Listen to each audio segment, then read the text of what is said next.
Hello and welcome to the Hole in My Heart podcast. This is episode 223, Protecting Our Kids in This Wild World. Wild West world. Hello, welcome to the Hole in My Heart podcast, where we talk about how the gospel is good news for everyone every day. We're coming at you listeners and people watching on YouTube from the lovely WCSG radio studio in Grand Rapids, Michigan. And I'm your host, Lori Krieg, and I've got alongside me my husband and favorite licensed therapist in a jean jacket, Matt Krieg.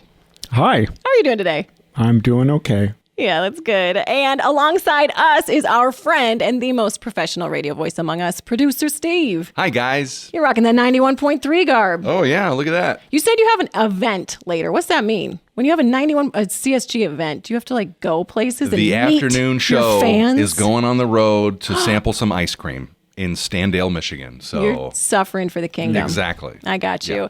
But today, guys, I cannot wait to have this conversation and invite you all into it. We're going to go back to a topic that we've talked about several times, but I think it's so important to keep going back to again and again so we can get more practical, more gospel motivated. And that topic is, how can we protect and equip our kids? Specifically, we're focused on ages 0 to 12. And when I say our kids, this is for parents, this is for caregivers, aunts and uncles. How can we help to protect and equip them in this world that can feel increasingly scary? I mean, I'm like reading articles about AI and like my kids' photos when it comes to AI. And I'm like, oh my word, if I wanted to, I could just bathe in fear all day, every day. But we're not going to do that, because God has called us not to a spirit of fear, but of power and of love and of a sound mind. And so to help us be equipped to both protect and equip our kids, we brought alongside an amazing psychologist and author and wise woman herself, Dr. Julia Sadusky. Julia, welcome. Hi, good to be with you all. All right, Dr. Julia Sadusky is a licensed clinical psychologist and is the author of today's focus book, Start Talking to Your Kids About Sex. She is a consultant, speaker, and adjunct professor who specializes in sexual development and trauma-informed care. Sadusky earned a bachelor's degree from Ave Maria University and a master's degree and doctorate in clinical psychology from Regent University. Ooh. Yeah. All right. Well, we are wanting to get to know Julia and our audience a little bit more by asking the question of the week from last time, which is a very important one, by the way. Life or death. Life or death. When it comes to drinks, ice, yes or no? And if yes, what shape or kind of ice would you prefer in your drink? Julia? It is an important question. Thank you for asking.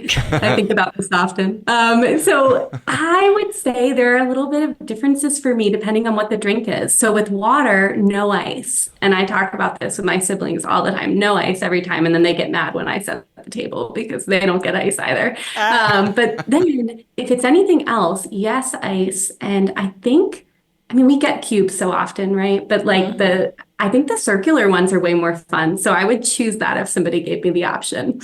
I love it.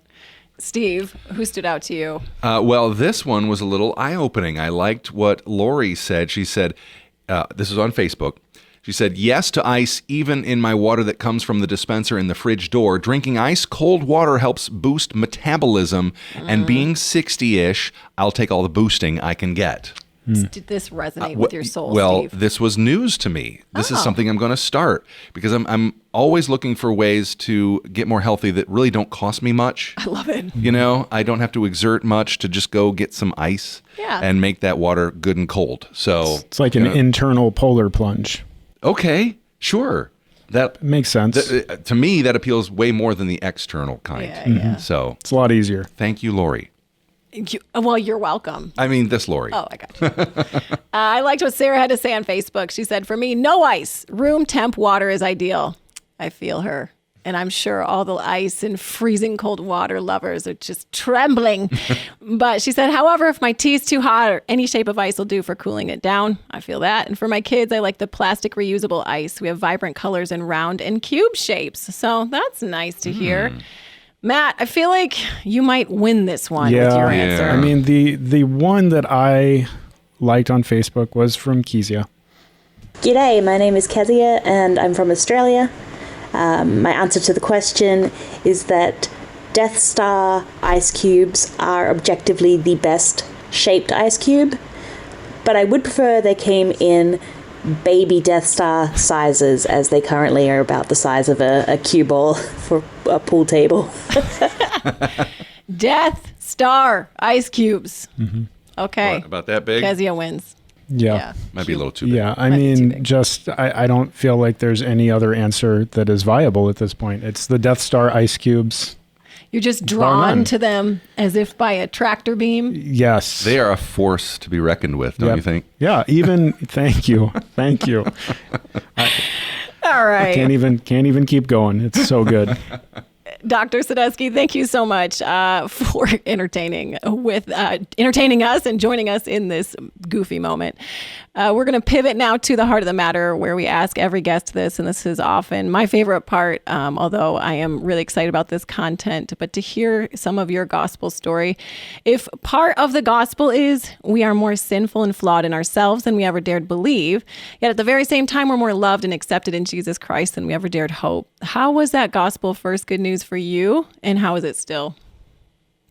Yeah, thanks for that question. I don't often, as a psychologist, get to share a little bit of my testimony, so I'm excited to do it with you. So I was raised Catholic and grew up on the East Coast and raised by parents who were pretty invested in their faith. So I think a lot of times my impression of Catholics today is that we tend to be usually cultural Catholics, where we kind of are part of it, but maybe it's not a super vibrant part of our lives. And so I was modeled something pretty different from my parents, and I'm grateful for that. A lot of activity and activism in the community, just kind of being involved in action that was important and an extension of the spiritual life that they lived very beautifully, was taught to pray from a very young age. And to be honest with you, I don't remember a time where I didn't believe in God. I don't know how much of that is my temperament and my personality, which is very receptive. And I think that's helped me a lot, that I loved Jesus as far back as I can remember. And I felt like I knew him and I wanted to be like him.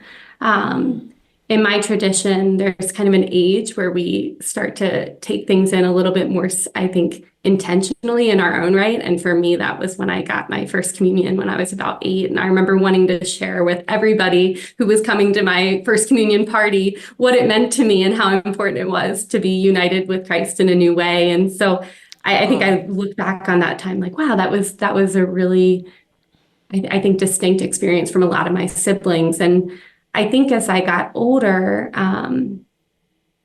I felt like, what is the grace that Christ is offering, particularly for me? I think for those of us who were raised Christian and felt like we kind of took that in wholesale, sometimes we can be prone to pride or just a sense that the gospel doesn't apply to me. I'm going to then just turn and share it to everybody else. And as I got a little bit older, I became really aware, especially as I got into college, that I wasn't the best Christian in the room, that I had so many weaknesses and sins and challenges internally, including pride, right? that made me less effective in sharing the gospel. And so at my college, I was surrounded by a lot of faithful Christians, a small Catholic undergrad, and they really started to challenge me. Like, yes, you're doing all the things you have to do, but Christ actually wants to be with you and united to you in a more profound way than you would sign up for on your own right. Mm-hmm. And this gospel message of,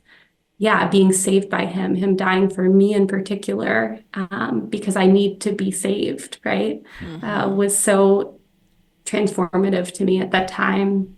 And then, I think now when I think about this question, what really strikes me is in the midst of getting older and not having everything figured out spiritually or practically, I also am struck by the brokenness and evil that I encounter in the world, especially through my work as a psychologist. Yeah. I'm an empath through and through, and I am weighed down by the heaviness of where we are and what we can suffer in this human existence. And I think the message of the gospel, a message of hope, that Christ doesn't just care about us in our suffering. He doesn't just see us in our suffering, but he entered into and descended into the weakness of humanity, myself included, and wants to transform it from the inside, means way more to me than it ever has before. And the idea of the resurrected Christ is, it's everything. He is everything. And I just pray to be brought into that and into more love with him every day, because it really, we need hope probably as much as we ever have. Thank you so much for sharing that. Yeah. And kind of segueing from that and kind of into the topic of the day, let's just dive in.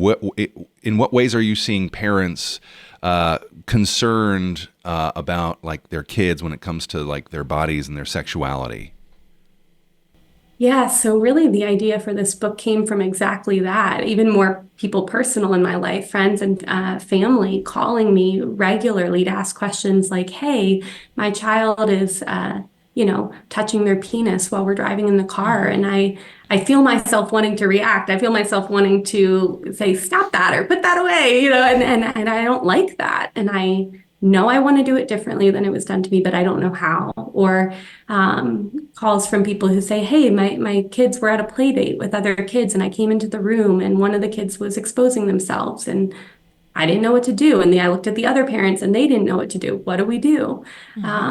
Certainly with social media and a lot of the information available online about all kinds of things, over sexualized content, though, in particular, people wondering, how do we protect our kids when we all have phones and we all are not interested in giving them up, right? That's not realistic or practical. We're going to have them, kids are going to see them, and what do we do? And then certainly the changing landscape in the LGBT conversation, especially emerging gender identities, have brought up, I think, a lot of reactivity from parents about gender nonconformity in childhood. So a fear of, how do I help support my kid if they're gender nonconforming without pushing them down a path? And so I talk a lot with parents clinically about that, of course, but these are some of the things that, I could go on: pornography, masturbation. These are all things that parents are really weighing right now and trying to figure out how to accompany their kids through effectively. Mm-hmm. Well, and I know that as a counselor, like I see a lot of parents who are trying to protect their kids from kind of being exposed to some of this stuff, whether it's obviously things like pornography, but just anything related to gender or sexuality. It's like they're wanting to protect and keep their kid from having to wrestle with any of it. But why is it not actually protective for a parent to just avoid talking about sexuality, in that age before 12, before they hit puberty? Mm-hmm.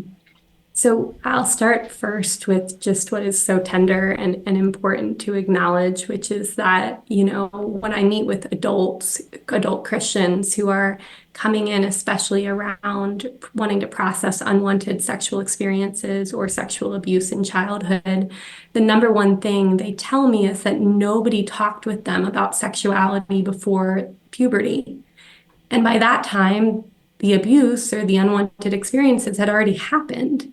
And what they'll say is that because I could see how my parents responded about anything touching on that area, I knew they weren't up for it. I knew on some level, maybe unconsciously, that they weren't equipped is what it feels like to a kid. And I'm going to protect my parents from that content because I don't want to overwhelm my parents, or they're stressed and there's never a good time. And so the isolation and the shame that festers in that is really hard to appreciate. So a parent wanting to protect their kid while not knowing about even pornography exposure young makes it really, really difficult, I think, for young people to navigate these things that they are confronted with, and increasingly younger than ever before. So if you want your kid to know how to handle or process these things, you do have to have conversations before that critical stage at puberty.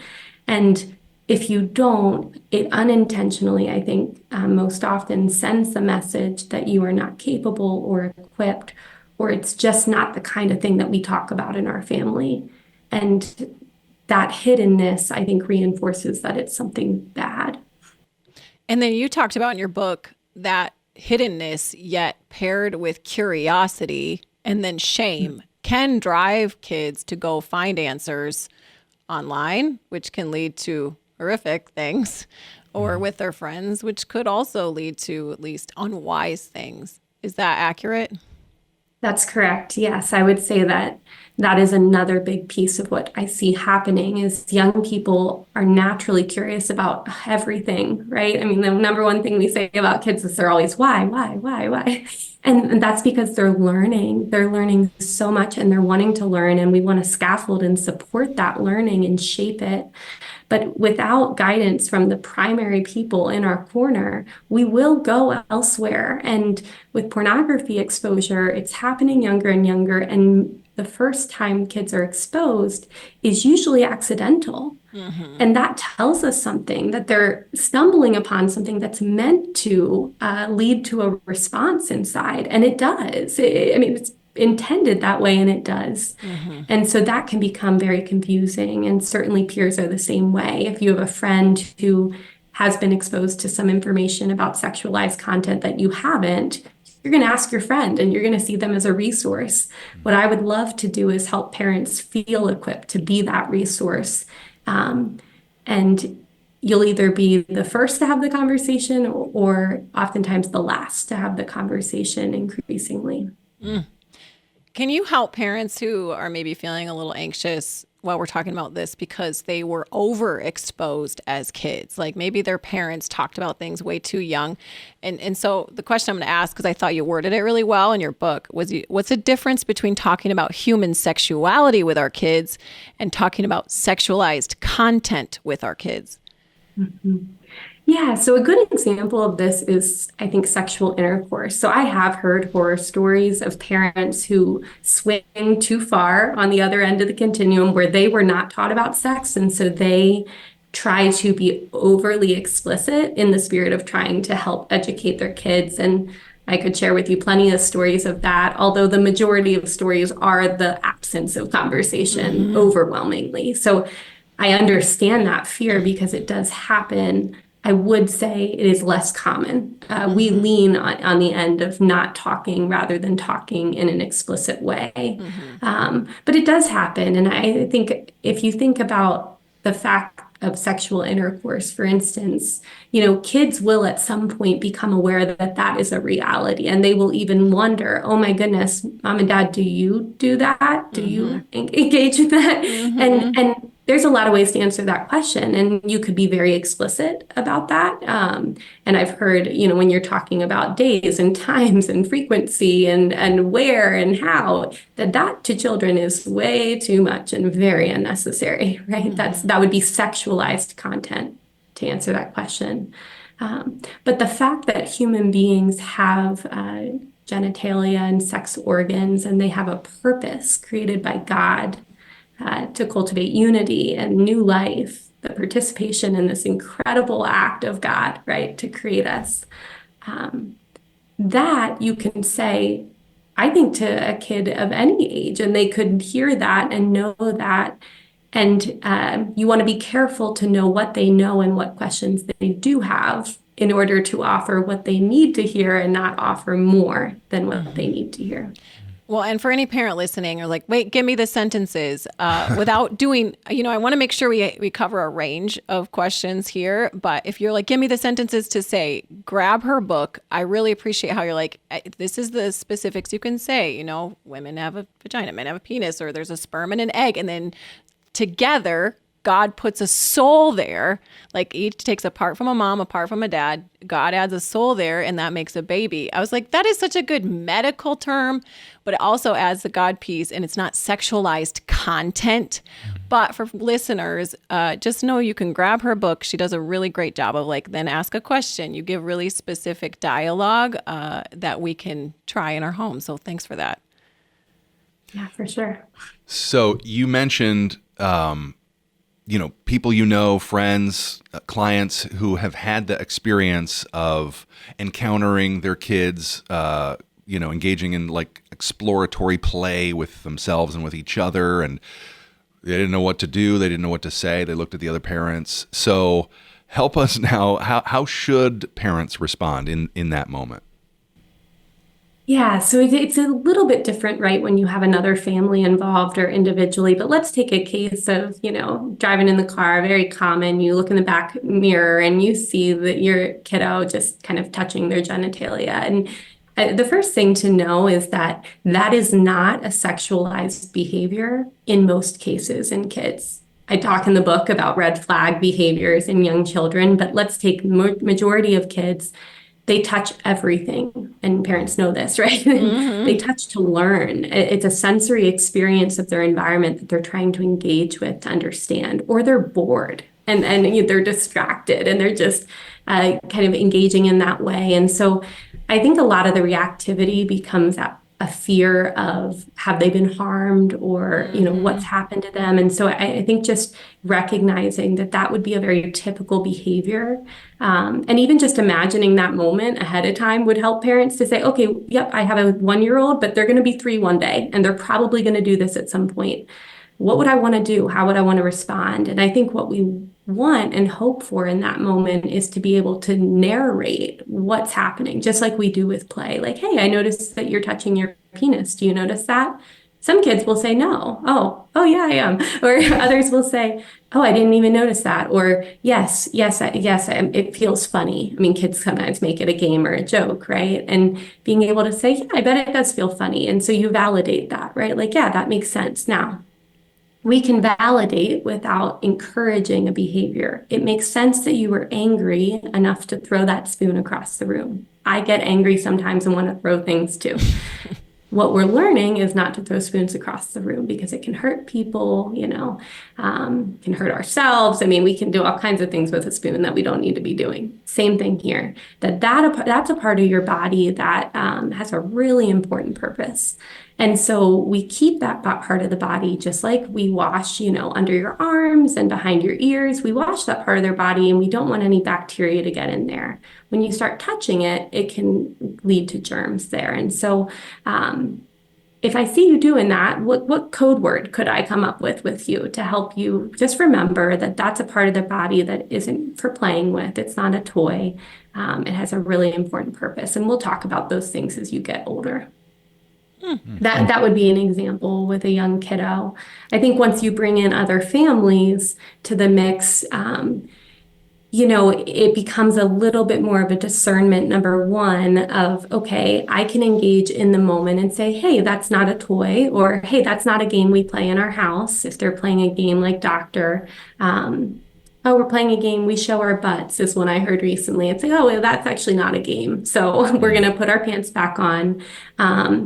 And then you follow up with the other family, the other parents, and let them know what happened. And I think I've talked with parents who are afraid of doing that because they feel upset about it, and they are concerned that, oh, my friends from church are going to think I'm mad at them or I'm blaming their child, which I can understand that. This is one of the things that keeps parents from bringing it to other parents because they're afraid of coming across as harsh.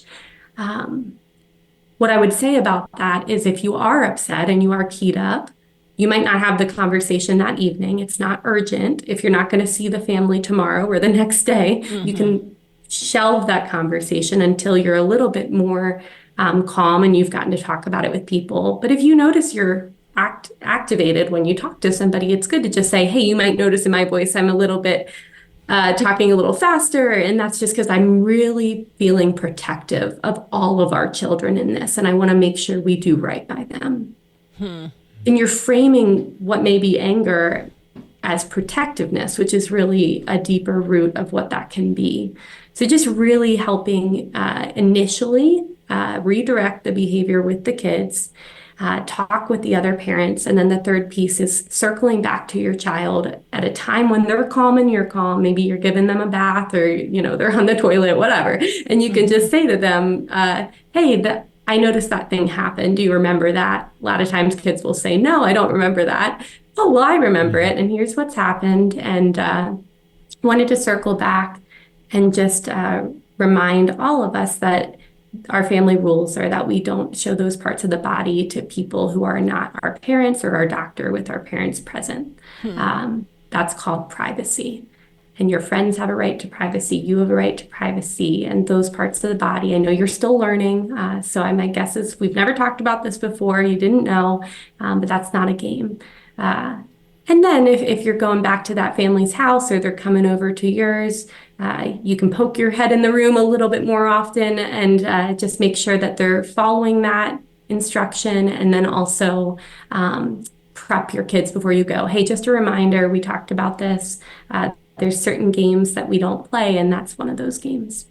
Yeah, it's such a hard conversation to step into, and it's so difficult. Like, even as someone who has been trained in, like, child development and all that kind of stuff, it's still just a surprise when some of those conversations come up, and you can sit there and stare like you're a deer in headlights and just like, I have no idea what to say right now. And so thank you for some of that kind of guidance through that conversation, which is obviously an ongoing and, kind of recircled back to conversation. It's not a one and done type of thing.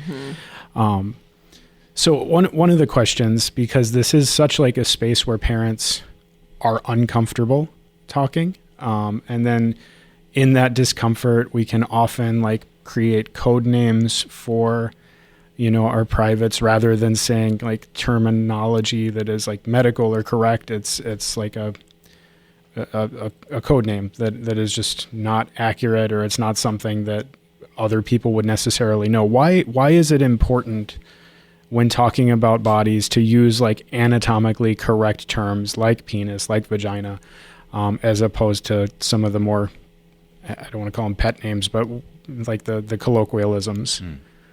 Yeah, great question. And this is a big challenge generationally. So for parents listening and caregivers, aunts, uncles, this is something that we have been taught that the right thing to do is to use nicknames.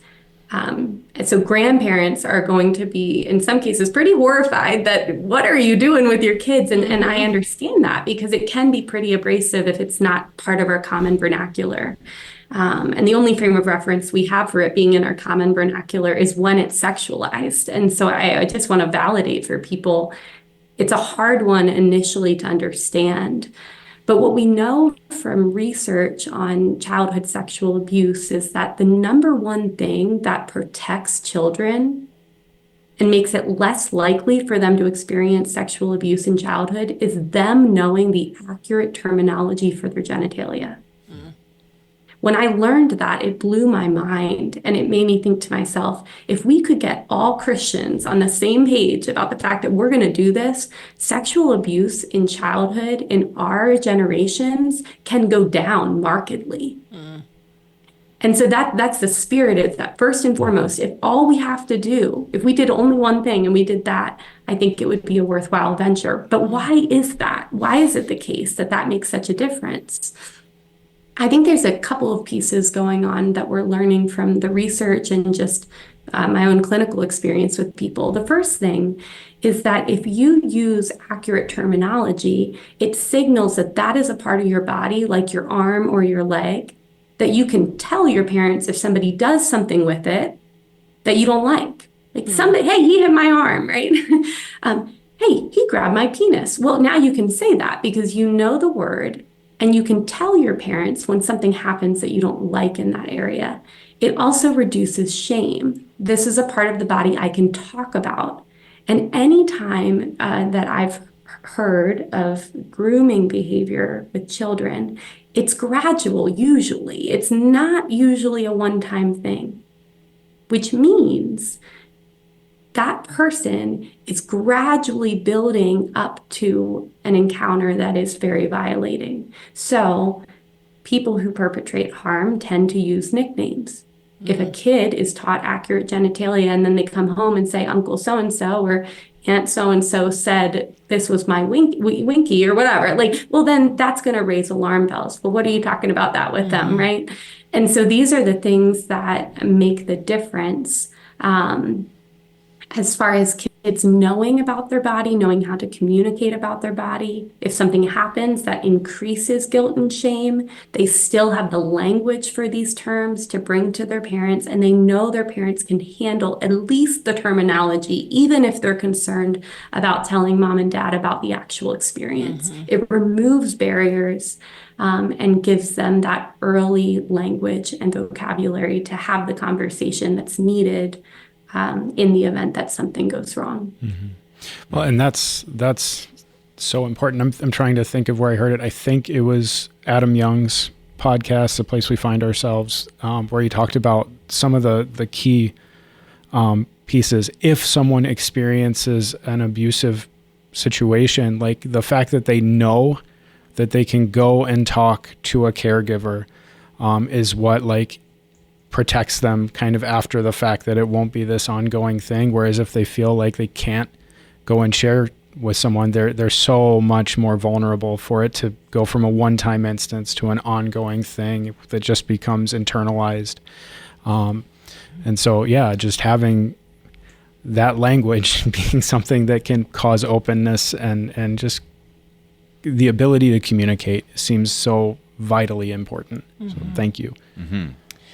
You talk about privacy in your book, and I appreciated the different ways that you approached privacy. And then there's like, you talked about trustworthiness and defining that as a family. Again, everybody go read this book.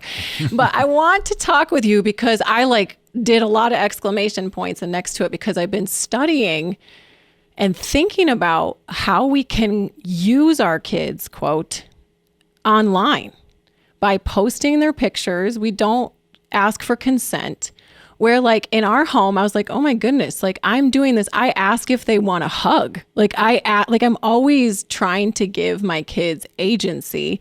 And yet I put their pictures online, and then I see, I'm reading articles about how AI now with one good picture of your kid's face can make a sexualized 60-second video of your kid. And it's happening.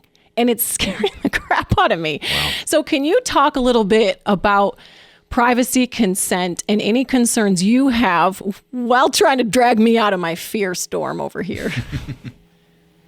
Yes. When I wrote the book, which was just a little over a year ago now, AI was coming, but I hadn't heard those stories yet. And it's really striking to me because now I have, and I know people for whom they have been sent those videos of sexualized content of their children. And I thought that was a conspiracy theory. I mean, I don't know how else to say it. And I think that is happening a lot, and that does drive our fear.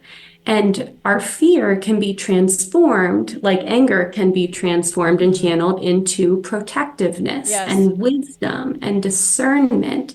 And so this need not be a place of guilt or shame for people as an end, where it's like, I'm a bad parent, my kids are at risk, I'm now imagining all the, videos online about my child. Okay, number one, let's make a plan for worst case scenario. If you see a video or somebody makes you aware that has happened, there are things that you can do through law enforcement and through your, even hiring a legal representation. I mean, there are things you can do to make sure those are taken offline. So that's the first thing. Worst case scenario, we can figure out a way through that. The second piece is if you're aware that that's the case, what do you want to do about it? The first thing is starting today. What do I want in place in my family? Well, we are going to start, in future posts, being careful about what we post of children. I just think that's really important today. What I write about in the book is we all, and kids are no exception, have a right to time where we are off. Yes. And we don't have to be on display. We don't have to be performative. Yeah. And there's a lot of research coming out about this younger generation of kids and that performative dimension and even kind of narcissistic traits flowing from that. So golly, I mean, if a simple tweak is I'm just going to ask permission for any picture that I would want to share, and maybe I'm going to do so in a way that my child's features are not highlighted. on social media. Well, that's a good idea. Maybe I ask myself, what is it for? What am I posting that picture for? Because are there other ways to honor and share information with my local community about my kids? I want people to know how they're doing or this graduation and they're growing and it's so fun to see. Okay, can I do that through things other than social media, knowing what I know now about AI? What are the ways? And then how do I rally people in my corner to support this venture? Right. I mean, I've shared pictures of my friends' kids and now I don't do it anymore. Why? Yeah. Because I've learned, okay, I want to ask them, I want to ask their kid, well, now that's a lot of steps. And why do I really want to share it anyway? Right. So it really is a gut check for us of what are we doing? How are we using media? And how do we reflect something through social media that we would do in any other area, which is that privacy matters. You have a right to show yourself in the way that feels honoring of you. And nobody's going to normalize doing that without your consent. Because we're horrified when people who we don't trust do that to our children. But we don't trust everybody who will see that picture online, if we're honest. And we have to be very intentional now. Maybe unfortunately, maybe fortunately, because it lets us discern how we're using our devices and what it's for. Yeah. You give your readers examples of family rules, which is like so helpful. Can you just talk briefly about family rules in the context of like safety and why those are important? Yeah, so this comes first from Birds and Bees, which is an online resource that does a lot of, just video series and content on Instagram and other sources about sexuality and young kids. So she talks about kind of your family mission and family rules. And I started thinking about that in the context of Christian families. And we do have family rules that are different from other people. And we're used to that. I mean, I was raised in a family where it was, well, none of my friends do this. And it was, well, this one family does it. So we do what they do. And it was always very frustrating as a kid, but very helpful to know we have rules and those are different from other people's. Is very helpful, I think, for just healthy development in children. And so why not extend that to contexts that reinforce safety?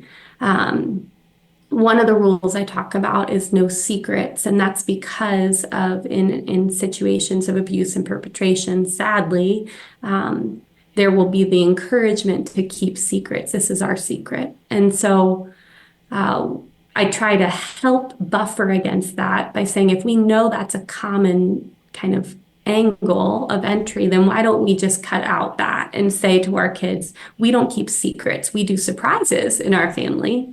So that helps with like, I bought this gift for mom and you're not going to tell her. It's not a secret. It's a surprise. And distinguishing that is helpful. Even just helping parents having conversations, I think, with their kids around what the rules are. And as kids become teens, starting to negotiate and have conversation about aspects of the rules that can be tweaked developmentally, like sleepovers. Some parents say 0 to 12, no sleepovers. Once they hit 12, we'll allow it with these people. And so I think me asking that question in the book and giving samples is an effort to help parents be proactive about this. Sit down, share the family rules with your kids, be intentional with your spouse or with other support people. And what are your family rules in your family? What are ours? And then with cousins and, close friends, how do our family rules complement each other? What do we see differently? And you can really have good conversations about that at the next dinner party. And that really helps with safety in our communities. Wise. That's good. So most parents can probably look at some of what we've talked about and say, I didn't do it perfectly.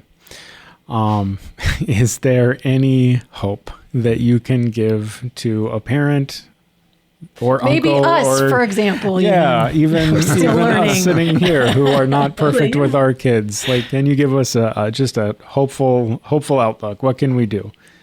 Yeah.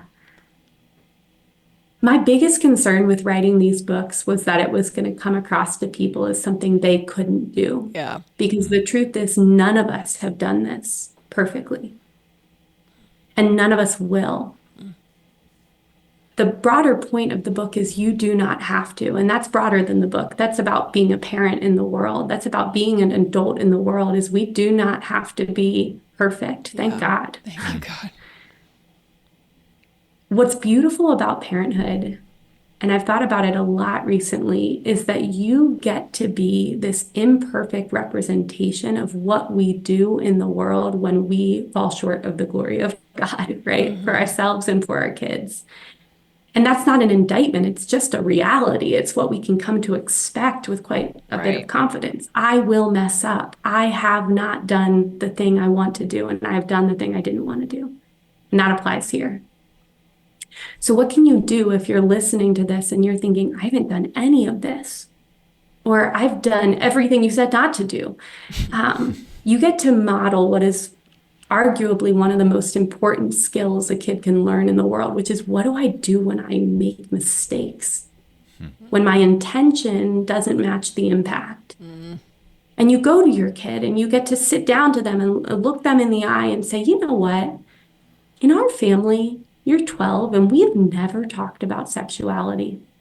We never talked about your body and boundaries. And I'm learning that that's really important. And I made a mistake in not bringing that up sooner. That was because of my own stuff getting in the way, not because that conversation is bad or shameful or disturbing. No, God made us with these incredible bodies. So I'm sorry if you've noticed that we haven't been able to do that quite as well as we'd like to. I'm learning, and I'm committed to doing better in this because your safety is important to me. Guilt is meant to help us learn and turn towards the future differently. It is a God-given capacity to learn, and we cannot learn if we live in shame. We spiral out and we don't become more effective. And so turning towards the future, starting now and saying, what's one thing I can take that I haven't done that I want to do differently? Is there a repair to be had where I go back to my kids and say, I swatted your hand away when that moment happened, even if you don't remember it. And I'm sorry, I don't like the way I handled that, and I'm going to do better. And then my hope is that this resource gives you some concrete steps for how to do better. Because it's one thing to say, I want to do better. And so many parents would say that, I want to do better, but how do we do better? Yeah. Well, we do that one step at a time, one moment at a time, and we apologize when we mess up. And it's hard to fully appreciate how powerful that is for a kid. Nobody comes to me and says, my parents apologized for this thing, and I can't forgive them. My parents never acknowledged this thing, and I can't let it go. My parents never came back to me and owned it and took responsibility, and I blame myself. Taking responsibility for your mistakes is the biggest gift, arguably, that you can give your kids in anything, including this. Praise God. Yeah. Julia, thank you so much. The grace for us as parents, caregivers, aunts, and uncles who are not perfect, it came through in your book and it came through in this conversation. So thank you for giving us practical, grace-filled wisdom today. Absolutely. It's so good to talk with you. Thanks for inviting me on. Oh, so we just said goodbye to Dr. Sadusky, Julia, on officially.